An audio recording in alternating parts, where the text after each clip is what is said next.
1 أكتوبر 2024. مش هضحك عليكم، دايما دخلة أكتوبر بتكئبني شوية.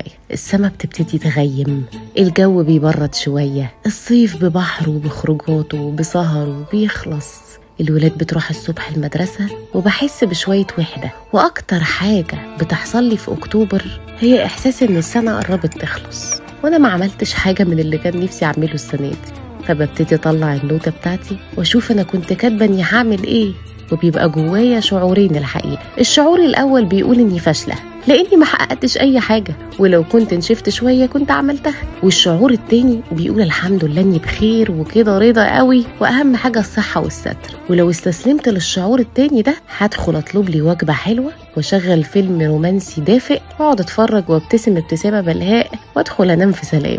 بس للأسف المشاعر الجياشة بتاعت الفيلم مش هتنفعني لما يجي يوم 31/12 وأنا بكتب طموحاتي بتاعت السنة الجديدة ولاقي نظرات الندم والحسرة اترسمت بالألوان على وشي. ولذلك أعزائي أحب أشارككم إني قررت أتلحلح وانجز أكبر قدر ممكن من المخططات العظيمة اللي كنت ناوية أعملها، عشان بدل نظرات الألم والحسرة عايزة أقول لنفسي جدعة برافو.